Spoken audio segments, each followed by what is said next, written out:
नमस्कार, मैं हूं स्नेहलता शुक्ला। आप देख रहे हैं हमारा खास प्रोग्राम विश्लेषण, जहां होता है हर खबर का सटीक विश्लेषण। और आज विश्लेषण में बात स्वामी पर छिड़े उस लाल संग्राम की जिसने समाजवादी पार्टी को धर्म संकट में डाल दिया है। वहीं बात होगी जमीयत के मंच पर छिड़ी उस महाभारत की जिसमें नया धर्म युद्ध शुरू होता दिखाई दे रहा है। इसके साथ ही बात होगी 3 दिन तक चले उस इन्वेस्टर समिट की जिसकी चर्चा पूरे देश में होती है। और सवाल ये है कि यूपी को क्या मिला है। वहीं बात करेंगे मुश्किल में घिरे सपा विधायक इरफान सोलंकी की, जिनकी हालत आजम खान जैसी होती जा रही है। वहीं बताएंगे बीजेपी के पूर्वांचल दांव के बारे में जिसने 24 का सियासी पारा अभी से चढ़ा दिया है। तो बने रहिए, कहीं मत जाइए, देखिए अब होगा विश्लेषण।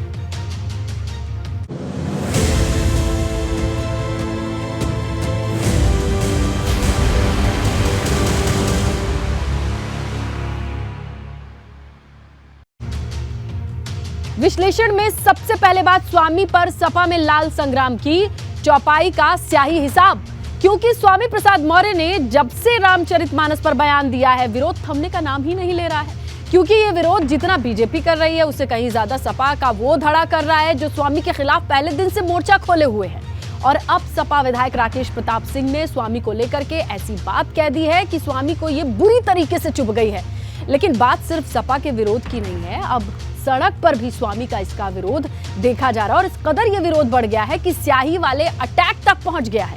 ये रिपोर्ट देखिए और समझिए कि इस पूरे एपिसोड ने अखिलेश यादव को किस तरीके से धर्म संकट में डाल दिया है।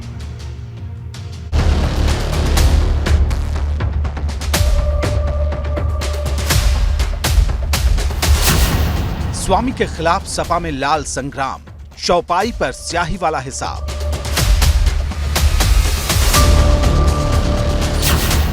दो धड़ों में बटी सपा, स्वामी से विधायक राकेश प्रताप सिंह खफा। तो ये अमर्यादित स्थिति पैदा कर रहे हैं। जब से स्वामी प्रसाद मौर्य ने रामचरितमानस पर बयान दिया है, समाजवादी पार्टी में संग्राम छिड़ गया है। क्योंकि जहां एक तरफ भाजपा इसको लेकर विरोध में जुटी है, तो वहीं सपा के एक धड़े ने स्वामी के खिलाफ मोर्चा खोल रखा है। ये वो धड़ा है जो पहले दिन से स्वामी प्रसाद मौर्य के खिलाफ खड़ा हुआ है और अब खुलकर स्वामी की खिलाफत पर उतर आया है। क्योंकि सपा विधायक राकेश प्रताप सिंह ने स्वामी प्रसाद मौर्य का विरोध करते हुए यहाँ तक कह दिया है कि श्री राम के चरित्र पर टिप्पणी करने वाला न तो सनातनी हो सकता है और न ही समाजवादी, वो सिर्फ एक विक्षिप्त प्राणी हो सकता है। रामचरितमानस पे या प्रभु राम के चरित्र पे कोई टिप्पणी कह रहा है, ना तो वो सनातनी हो सकता है, ना सच्चा समाजवादी हो सकता है। सच्चा समाजवादी वही हो सकता है जो डॉक्टर राम मनोहर लोहिया ने जो बात कही है उस बात को माने। अगर बिना कुछ जाने, बिना कुछ समझे किसी चौपाई पे या रामचरितमानस पे टिप्पणी कर रहे हैं तो ये अमर्यादित स्थिति पैदा कर रहे हैं। सपा विधायक राकेश प्रताप सिंह का यह बयान ऐसे वक्त में आया है जब सपा की एक और नेता रूली मिश्रा लगातार स्वामी के मोर्चे पर अखिलेश पर तंज कस रही हैं। ये पूरा प्रकरण बता रहा है कि समाजवादी पार्टी में इस मुद्दे पर कुछ ठीक नहीं चल रहा। वो दुधमुहे बच्चे हैं जो मुख्य मुद्दे को भटकाना चाहते हैं। मैं महिलाओं, आदिवासियों, दलितों, पिछड़ों को अपमानित न किया जाए धर्म के नाम पर, इसलिए तुलसीदास की कुछ चौपाइयों के वो हिस्से संशोधित किए जाएं या प्रतिबंधित किए जाएं। छोटी सी मांग है। स्वामी प्रसाद मौर्य के मामले को लेकर समाजवादी पार्टी के अंदर 2 धड़े बन गए हैं। एक वो जो स्वामी प्रसाद मौर्य के साथ खड़े हैं और दूसरे वो जो उनके खिलाफ हैं। और इन्हीं में से एक नाम है सपा के ही विधायक राकेश प्रताप सिंह का। उन्होंने तो खुले मन से ये तक कह दिया कि चाहे राजनीति रहे ना रहे, वो विधायक रहे ना रहे, उन्हें टिकट मिले या ना मिले, लेकिन वो धर्म के साथ ही खड़े रहेंगे। इतना ही नहीं, राकेश प्रताप सिंह ने यह भी कहा कि अगर कोई रामचरितमानस पर सवाल उठाता है, प्रभु राम पर सवाल उठाता है, धर्म पर सवाल उठाता है, तो वो एक विक्षिप्त ही हो सकता है, सनातनी या समाजवादी नहीं। अब देखना यह होगा कि जो हालात इस समय सामने आए हैं, जिस तरह के हालात समाजवादी पार्टी के अंदर ही बन रहे हैं, उनसे सपा अध्यक्ष अखिलेश यादव किस तरह निपटेंगे। पार्टी के ठाकुर और ब्राह्मण नेताओं की नाराजगी इस बात को लेकर भी है कि सपा में अम्बेडकरवादी धारा हावी होता जा रहा, क्योंकि सपा की राष्ट्रीय कार्यकारिणी में जितनी तरजीह स्वामी और उनके करीबियों को मिली, उतनी ब्राह्मण और ठाकुर जमात के नेताओं को नहीं मिली। हालांकि अखिलेश यादव सपा पर लग रहे ब्राह्मण विरोधी ठप्पे को खारिज करने की पूरी कोशिश में जुटे हैं। वो काशी विश्वनाथ मंदिर के दर्शन को लेकर राम के आदर्श पर चलने वाला और कृष्ण को मानने वाला बता रहे हैं। लेकिन इतना सब करने के बाद भी रामचरितमानस वाला एपिसोड खत्म होने का नाम नहीं ले रहा। राजनीति रहे ना रहे, विधायक रहूं ना रहूं, आगे टिकट रहे ना रहे, लेकिन धर्म को बचाने के लिए और धर्म के साथ खड़े करने के लिए आपका भाई, आपका बेटा, आपका सेवक खड़ा रहेगा। एक तरफ राकेश प्रताप सिंह जैसे नेता हैं, तो दूसरी तरफ वो लोग हैं जिनका गुस्सा स्वामी को लेकर बढ़ता ही जा रहा है, क्योंकि अब सड़कों पर स्वामी प्रसाद मौर्य के सामने ही उनका विरोध शुरू हो गया है। रविवार को बनारस के रामनगर इलाके में उस वक्त हड़कंप मच गया जब स्वामी प्रसाद मौर्य के काफिले पर स्याही और काले कपड़े फेंके गए। हालांकि विरोध करने वाले स्वामी तक पहुंचते इससे पहले ही स्वामी प्रसाद मौर्य की सुरक्षा में लगे पुलिसकर्मियों ने मोर्चा संभाल लिया और प्रदर्शनकारियों को रास्ते से हटा दिया। लड़के थे, माला लिए थे, स्याही भी रखे रहे होंगे, हमें जानकारी नहीं है, लेकिन स्थानीय पुलिस उनको दबोच के पीछे ले गई। वो मेरे ऊपर फेंकना चाहते थे, लेकिन वो फेंकने की नौबत ही नहीं आई, पुलिस उनको घसीट ले गई। आज जब स्वामी प्रसाद मौर्य सोनभद्र पहुंचे तो वहां हिंदूवादी संगठनों के विरोध को उन्हें झेलना पड़ा। तमाम युवकों ने स्वामी प्रसाद मौर्य को काले झंडे दिखाए और उनकी गाड़ी पर स्याही फेंक दी। ये हिंदूवादी संगठनों से जुड़े लोग स्वामी प्रसाद मौर्य के बयान को लेकर नाराज बताए जा रहे हैं। इसीलिए जैसे ही स्वामी प्रसाद मौर्य का काफिला सोनभद्र पहुंचा, इन युवकों ने उनकी गाड़ी पर न केवल स्याही फेंकी बल्कि काले कपड़े उनकी गाड़ी पर फेंक दिए। मतलब एकदम साफ है कि स्वामी प्रसाद मौर्य को लेकर विरोध थम नहीं रहा। सबसे बड़ा सवाल इस बात का भी है कि जो लाल संग्राम समाजवादी पार्टी के भीतर छिड़ा है, आखिर वो कैसे खत्म होगा, क्योंकि सवाल 24 की जंग का है, उस वोट बैंक का है जिसके लिए ये घमासान मचा है। अनुभव शुक्ला के साथ शैलेश अरोड़ा, एबीपी गंगा। जमीयत के मंच पर महाभारत, 24 से पहले धर्मयुद्ध, क्योंकि जमीयत उलेमा हिंद के 34वें अधिवेशन के आखिरी दिन ऐसा बवाल मचा कि देश की राजनीति में तूफान मच गया, क्योंकि मौलाना अरशद मदनी ने संघ प्रमुख मोहन भागवत के विरोध में ऐसी बात कह दी कि वो मंच पर खड़े जैन मुनि लोकेश ने मंच को ही छोड़ दिया। और अब बड़ा सवाल ये हो गया है, जो मंच छोड़ने के लिए लगाया गया था, वहां कई धर्मों के लोग इकट्ठा थे, और अब क्या जोड़ने तोड़ने वाली बात हो रही है।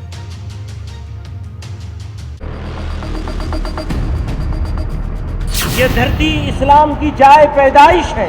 अल्लाह ने इसी धरती के ऊपर मनु को उतारा है। जमीयत के मंच पर महाभारत, 24 से पहले धर्म युद्ध। हमारा ये धर्म है, हम क्या करें? अरशद मदनी के बयान पर हंगामा, कौन सा धर्म सबसे पुराना। अल्लाह ने इसी धरती के ऊपर मनु को उतारा है। जोड़ने वाले मंच पर तोड़ने वाली बात, सियासत धुआंधार। हम केवल सहमत हैं, आपस में मिलजुल के रहे, प्यार से रहे, मोहब्बत से रहे। अभी एक दिन पहले जमीयत उलेमा हिंद के नेता महमूद मदनी ने हिंदुस्तान को इस्लाम की पैदाइश की जमीन बताया था तो हंगामा मच गया था।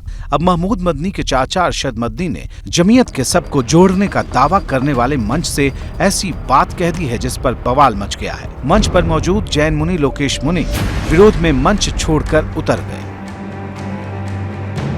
कोई नहीं था, न श्री राम थे, न ब्रह्मा थे, न शिव थे। जब कोई नहीं था तो सवाल पैदा होता है कि मनु पूजते किसको थे। कोई कहता है कि शिव को पूजते थे, लेकिन उनके पास इल्म नहीं है। बहुत कम लोग ये बताते हैं कि मनु कुछ नहीं था दुनिया में, वो ओम को पूजते थे। मैंने कहा ओम कौन है? बहुत से लोगों ने कहा कि वो एक हवा है जिनका कोई रूप नहीं है, कोई रंग नहीं है, वो दुनिया में हर जगह है, हवा हर जगह है। उन्होंने आसमान बनाया, उन्होंने जमीन। मैंने कहा कि अरे बाबा, इन्हीं को तो हम अल्लाह कहते हैं, इन्हीं को तो तुम ईश्वर कहते हो। आपने जो बात कही है मैं सहमत नहीं हूँ, और मेरे सारे धर्म के कोई इससे सहमत नहीं है। हम केवल सहमत हैं आपस में मिलजुल कर रहे, प्यार से रहे, मोहब्बत से रहे। और इसके सिवा ये जो कहानी ओ मन्नू अल्लाह उसकी औलाद, ये फालतू की बातें है। सारा पलीता लगा दिया एकता के सद्भावना के सम्मेलन को। अरशद मदनी ने यह बयान संघ प्रमुख मोहन भागवत के विरोध में दिया, लेकिन संघ प्रमुख मोहन भागवत को लेकर जिन शब्दों का इस्तेमाल किया उस पर देश की राजनीति का पारा चढ़ चुका है। अल्लाह में एक ही है, तो उसे ही चाहिए भारत में रहते हैं तो अपना ट्रांसफर कर ले, या वो ओम के वंशज है, ओम के पुजारी है, अल्लाह अल्लाह करने का जब वो कह रहे दोनों एक ही हैं तो आ जाए। भारत उनके शरीर में खून तो भारत का है। समाज के जो भी जिम्मेदार लोग हैं, जो भी ऐसे लोग हैं, सबको जो है ऐसे बयान, ऐसे स्टेटमेंट से बचना चाहिए जिसमें समाज में कोई कन्फ्यूजन पैदा हो। हम सबको अपने समाज को सशक्त बनाने की तरफ, शिक्षित बनाने की तरफ आगे ले जाना चाहिए। लगातार वो अपने आप को श्रेष्ठ और इस तरह के बयान दे रहे हैं ताकि वाद विवाद पैदा हो, चर्चा हो, और शायद वो अपने आप को चर्चा में लाने के लिए, अपने आप को सबसे बड़ा मुसलमान बताने के लिए ये सब कर रहे हैं। देश सबका है। सवाल इस बात का भी है कि जमीयत उलेमा हिंद के जिस मंच पर तमाम अलग अलग धर्मों के लोग मौजूद थे, वहां से तोड़ने वाली बात क्यों हुई? क्योंकि ये बात अब तमाम साधु संतों को इतनी नागवार गुजरी है कि मदनी के खिलाफ उन्होंने मोर्चा खोल दिया है। अरशद मदनी जो कहे हैं कि सबसे प्रथम इस्लाम आया है, ये इस्लाम की शब्दों को जो उच्चारण कर रहे हैं एकदम झूठा है। मौलाना मदनी का भाव भाषा ठीक नहीं है और सनातन परंपरा आज से नहीं अनाज से चली आ रही है, लेकिन मौलाना मदनी अपनी रोजी रोटी चलाने के लिए अनर्गल वार्तालाप करते हैं और यह वार्तालाप इनको बंद करना पड़ेगा। सनातन आज नहीं अनाज की है और यह संस्कृति अखंड था, अखंड है और अखंड रहेगा। मौलाना मदनी को भी पुनः घर वापसी करनी पड़ेगी, सनातन में आना पड़ेगा। सवाल इस बात का भी है कि जो बात जमीयत उलेमा हिंद के मंच से निकली है वो कहां तक जाएगी, क्योंकि बात सिर्फ संघ प्रमुख मोहन भागवत, अल्लाह या ओम की नहीं, बात धर्म की है, जिस पर जुबानी विवाद बढ़ता जा रहा है। Bureau report, ABP Ganga. और अब बात पूर्वांचल वाली सियासत की, क्योंकि जैसे जैसे वक्त बीत रहा है पूर्वांचल यूपी की राजनीति का सेंटर बनता जा रहा है। क्योंकि अभी हाल ही में अखिलेश यादव ने पूर्वांचल से 24 का शंखनाद किया था और गाजीपुर से काशी तक बीजेपी पर बड़ा हमला बोला था। अब अखिलेश की पूर्वांचल चाल के सामने बीजेपी ने एक बड़ी चाल चली है, क्योंकि जिन 13 राज्यों में राज्यपाल का तबादला हुआ है उनमें यूपी के 3 बड़े चेहरों को अलग अलग राज्यों की जिम्मेदारी दी गई है, राज्यपाल बनाया गया है। इन तीनों का कनेक्शन पूर्वांचल से है।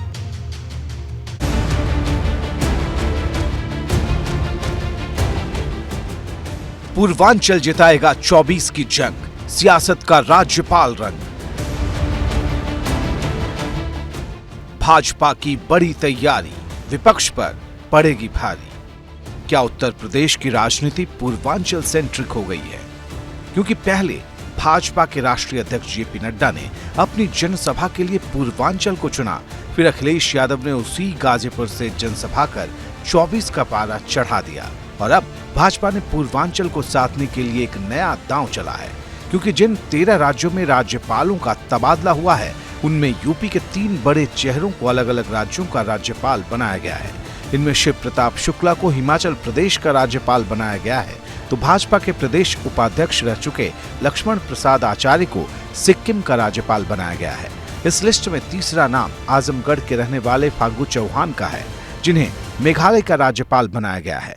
लेकिन बड़ी बात यह है कि इन तीनों का कनेक्शन पूर्वांचल से है। यही वजह है कि भाजपा के इस दांव को उसके मिशन पूर्वांचल से जोड़कर देखा जा रहा है। राज्यपाल के नाते दायित्व दिया गया है। मैं प्रधानमंत्री जी का, माननीय राष्ट्रपति जी का, अब पूरे संगठन का भी धन्यवाद करता हूं। उनको शुभकामनाएं देता हूं दोनों को कि उनको सेवा करने का मौका मिलेगा और उनके नेतृत्व में, उनके मार्गदर्शन में दोनों प्रदेश शानदार तरीके से और प्रगति करेंगे, ऐसी मेरी शुभकामना। देश के 13 राज्यों में राज्यपाल बदले गए हैं। खास बात यह है कि इनमें से 3 नाम उत्तर प्रदेश से ही आते हैं। इसमें पहला नाम है लक्ष्मण प्रसाद आचार्य का, जो उत्तर प्रदेश विधान परिषद के सदस्य हैं। इसके अलावा भाजपा उत्तर प्रदेश के उपाध्यक्ष भी हैं और इनको सिक्किम का राज्यपाल बनाया गया है। दूसरा नाम अगर बात करें तो वो है शिव प्रताप शुक्ला का, जो मोदी सरकार के पहले कार्यकाल में वित्त राज्य मंत्री भी रहे केंद्र में, और ये भी पूर्वांचल से आते हैं। तीसरे नाम की अगर बात करें तो वो है फागू चौहान का, और ये अब तक बिहार के राज्यपाल थे लेकिन अब उन्हें मेघालय का राज्यपाल बनाया गया है। खास बात यह भी है कि ये तीनों ही चेहरे पूर्वांचल से आते हैं। ऐसे में चर्चा ये भी है कि कहीं ना कहीं इन सभी को राज्यपाल बनाकर पूर्वांचल साधने की भी एक कोशिश की जा रही है। दरअसल समाजवादी पार्टी ने इन दिनों पूर्वांचल में अपनी पूरी ताकत झोंक रखी है। इसे सपा की राष्ट्रीय कार्यकारिणी से भी समझ सकते हैं, जिसमें पूर्वांचल से आने वाले नेताओं को खूब जगह मिली है।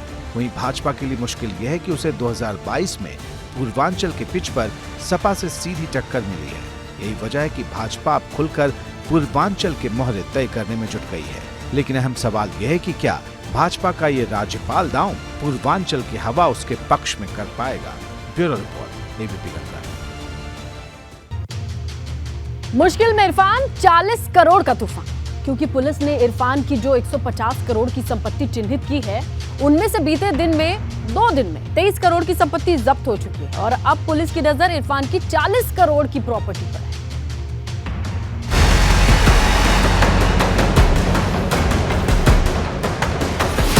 मुश्किल में इरफान, 40 करोड़ का तूफान। अवैध संपत्ति के खिलाफ अभियान, पुलिस ने लगाए निशान। जो हाल कभी आजम खान का था, वही हाल धीरे धीरे इरफान सोलंकी का भी होता जा रहा है। क्योंकि गिरफ्तारी के 2 महीने बाद भी इरफान की मुश्किलें थमने का नाम नहीं ले रही। अभी 2 दिन में पुलिस ने इरफान सोलंकी और उनके करीबियों की करीब 23 करोड़ की संपत्ति को जब्त किया था। अब पुलिस की निगाहें इरफान सोलंकी की 40 करोड़ की संपत्ति पर है, जिसे पुलिस जल्द ही जब्त करने की तैयारी कर रही है। कार्रवाई करते हुए करीब 200 करोड़ रुपए का आंकड़ा बाहर निकल के आया। कानपुर पुलिस के जो बड़े अधिकारी हैं उन्होंने ये दावा किया कि 200 करोड़ रुपए से ज़्यादा की संपत्ति को चिन्हित कर लिया गया है और उसके बाद कार्रवाई भी शुरू हो गई है। 2 दिन में करीब 25 करोड़ रुपए की संपत्ति को जब्त किया गया है। और अब बात खत्म हुआ निवेश का मेला। यूपी को क्या मिला, ये सवाल पूरा विपक्ष पूछ रहा है। क्योंकि जब से इन्वेस्टर समिट शुरू हुआ है, विपक्ष सवाल उठा रहा है। लेकिन आज जब इन्वेस्टर समिट खत्म हुआ तो सीएम योगी ने पूरा आंकड़ा सामने रख दिया है। क्योंकि सरकार ने दावा किया है कि उसे 33,50,000 करोड़ के निवेश का प्रस्ताव मिला है।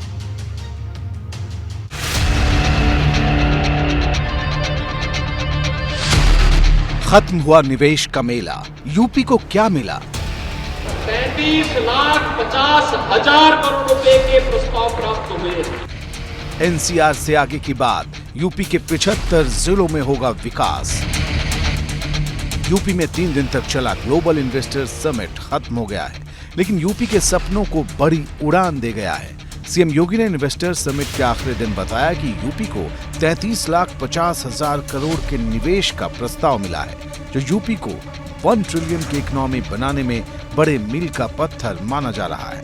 मुझे बताते हुए प्रसन्नता है कि इस निवेश महाकुंभ के अवसर पर उत्तर प्रदेश को 33,50,000 करोड़ रुपए के प्रस्ताव प्राप्त हुए। 33,50,000 करोड़ रुपए के प्रस्ताव, जो उत्तर प्रदेश ने कभी इसके बारे में सोचा भी नहीं था कि इतने ज्यादा प्रस्ताव ये सभी सेक्टर्स को मिले। 10 फरवरी को जब पीएम मोदी ने ग्लोबल इन्वेस्टर समिट का उद्घाटन किया था, तब इसको लेकर तमाम बातें कही जा रही थी। विपक्ष सरकार के दावे को आंकड़ों की बाजीगरी बता रहा था। लेकिन जब आखिरी दिन राष्ट्रपति द्रौपदी मुर्मू इसके समापन समारोह में पहुंची, तो सीएम योगी ने ये कहते हुए निवेश के प्रस्ताव की पूरी लिस्ट सामने रख दी कि पहले सिर्फ एनसीआर को फायदा होता था, लेकिन अब यूपी के सभी 75 जिलों को फायदा होगा।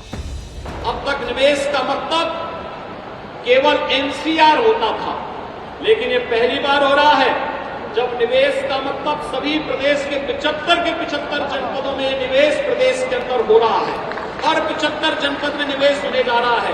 ये हजारों करोड़ रुपए की इन्वेस्टमेंट तो लाएगी, लेकिन लाखों लोगों के लिए रोजगार स्वरोजगार के अवसर भी खड़ा करेगी।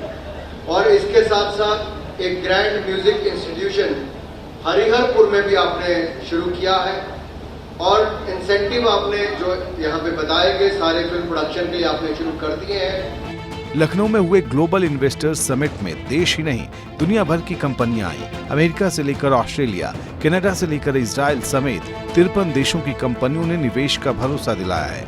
यूपी में विदेशी कंपनियों की दिलचस्पी का अंदाजा इसी बात से लगा सकते हैं कि समिट के आखिरी दिन यूके की 6 कंपनियों ने निवेश का प्रस्ताव दिया। अब इसी निवेश के प्रस्ताव के दम पर 93 लाख लोगों को रोजगार देने का दावा किया जा रहा है। उत्तर प्रदेश के अंदर 93 लाख से अधिक नौजवानों को नौकरी और रोजगार की सुविधा इसके माध्यम से उपलब्ध कराने में सफल होंगे। गौरतलब है कि जब से ये इन्वेस्टर्स समिट शुरू हुआ, विपक्ष इसको लेकर लगातार सवाल उठाता रहा। कोई इंसेंटिव नहीं दोगे तो वो क्यों आपके यहाँ इन्वेस्ट करेंगे? वो जाके मध्य प्रदेश में इन्वेस्ट कर देंगे, गुजरात में कर देंगे, महाराष्ट्र में कर देंगे, वेस्ट बंगाल में कर देंगे, तेलंगाना में कर देंगे। तो इसलिए हमारे बाबा मुख्यमंत्री जी के सामने दिल्ली वाले लोगों ने बड़ी परेशानी पैदा कर दी है। मुख्यमंत्री योगी आदित्यनाथ ने कहा कि ये पूरा कार्यक्रम बहुत ऐतिहासिक रहा और इसके जरिए यूपी के विकास को नए पंख लगेंगे। हालांकि इस ग्लोबल इन्वेस्टर समिट को लेकर राजनीति भी उत्तर प्रदेश में खूब हुई। विपक्षी दलों ने साफ तौर पर कहा कि दरअसल इस ग्लोबल इन्वेस्टर समिट के जरिए निवेश नहीं आएगा, क्योंकि केवल कागजों पर यह निवेश हुआ है। लेकिन अब सरकार ने साफ कर दिया है कि उसने अपने लक्ष्य से कहीं ज्यादा हासिल किया है, क्योंकि पहले सिर्फ 10 लाख करोड़ के निवेश की बातें कही जा रही थी, जिसे अब सरकार ने 33,50,000 करोड़ तक पहुंचा दिया है। बड़ा सवाल अब यह है कि क्या इससे वाकई यूपी की दशा बदलेगी? क्या वाकई यूपी देश की सबसे बड़ी आर्थिक ताकत बनेगा? क्योंकि अभी निवेश का प्रस्ताव आया है, इंतजार उस दिन का है जब ये निवेश जमीन पर उतर आएगा। Bureau report, ABP Ganga.